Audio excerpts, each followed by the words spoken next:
là, à Marseille. Ce sont les professions dites exposées à Marseille. Ce sont les professions dites exposées. Pompiers, policiers, gendarmes ou encore médecins. Et selon l'Observatoire national de la délinquance, elles ont été victimes de nombreuses agressions en 2013. Chez les médecins, les incidents, comme on dit, ont augmenté de 15%. Reportage dans un cabinet médical à Tourcoing, dans le Nord, de François Wasson et Guillaume Delovette. 8 ans que le docteur Legrand exerce dans ce quartier très sensible de Tourcoing. Au sein de son cabinet, les intimidations, les coups de sang imprévisibles et même les menaces de mort font désormais partie de son quotidien. La dernière fois, c'était lundi dernier, son assistante s'est fait agresser verbalement par un patient en colère. On a à peu près une agression par semaine. Ça fait monter la pression, quoi. Il n'y a pas vraiment de raison particulière.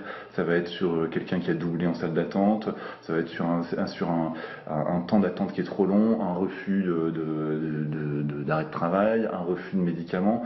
Les incidents à l'encontre des médecins dans l'exercice de leur profession ont augmenté de 15% entre 2013 et 2012. Le docteur Chazelle est à la tête d'un syndicat de médecins du Nord. Il recueille de plus en plus de témoignages de confrères agressés. Ça entraîne chez pas mal de médecins, quand ils sont concernés, des stress importants et qui quelquefois mènent au burn-out. Il faut qu'au niveau policier, il y ait des déroutes suffisantes et que les cabinets soient particulièrement surveillés et protégés.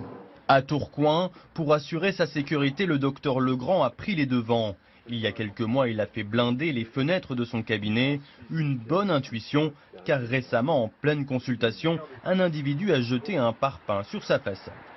J'ai pris aussi un bip qui me permet, quand je suis agressé, d'appuyer sur un bouton SOS. Et immédiatement, ça va joindre un service de sécurité qui va prévenir la police. Et son épouse, médecin comme lui, ne fait plus de visite à domicile. Trop dangereux.